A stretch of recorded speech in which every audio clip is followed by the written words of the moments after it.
اور آپ کو بتائیں ملک بھر کی مویشی منڈیوں میں خرید و فروخت تیز ہو گئی ہے۔ مردوں کے ساتھ خواتین نے بھی منڈیوں کا رخ کر لیا، تاہم قیمتیں قربانی کی راہ میں حائل ہو رہی ہیں۔ کراچی کی مویشی منڈی میں اب تک 75,000 جانور لائے جا چکے ہیں۔ انتظامیہ کا دعویٰ ہے کہ 3.5 لاکھ جانور لائے جائیں گے۔ عید قربان دنوں کی دوری پر مشن منڈی نے زور پکڑ لیا۔ منڈیوں میں مویشیوں کی بھرمار ہے، سجیلے اور نرالے جانور مرکز نگاہ بن رہے ہیں۔ ایسے میں خواتین نے بھی منڈیوں کا رخ کر لیا، ڈرتے ڈرتے گائے کو پیار کیا اور تصویر بنوائی، تاہم بے لگام دام خریداری میں حائل ہو گئے۔ ہم اوبیسلی پہلے تو دیکھیں گے نا، دیکھ کر ہی آپ دیکھیں گے کہ کیا لینا چاہیے، اور رینجز اپنے دیکھیں گے کہ اس کے اندر چیزیں آ رہی ہیں یا نہیں آ رہی۔ پہلے تو جانور کو دیکھیں گے، اوبیسلی آپ دیکھیں گے اس کی صحت کیا ہے، اس کے حساب سے ہم دیکھیں گے نا کہ 50,000 سے ابو ہو رہا ہے، اس سے کم ہی ہونی چاہیے رینج، اسپیشلی میں بکروں کی بات کروں۔ اور گائے لوگ زیادہ پریفر کرتے ہیں، اس میں تو بہت ہی زیادہ جا رہی ہے، وہ تو like more than 4 lakhs you can سے۔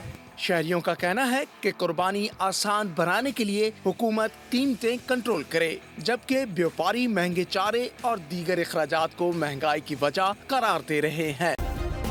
سبسکرائب کریں اور بیل دبائیں تاکہ کوئی خبر رہ نہ جائے۔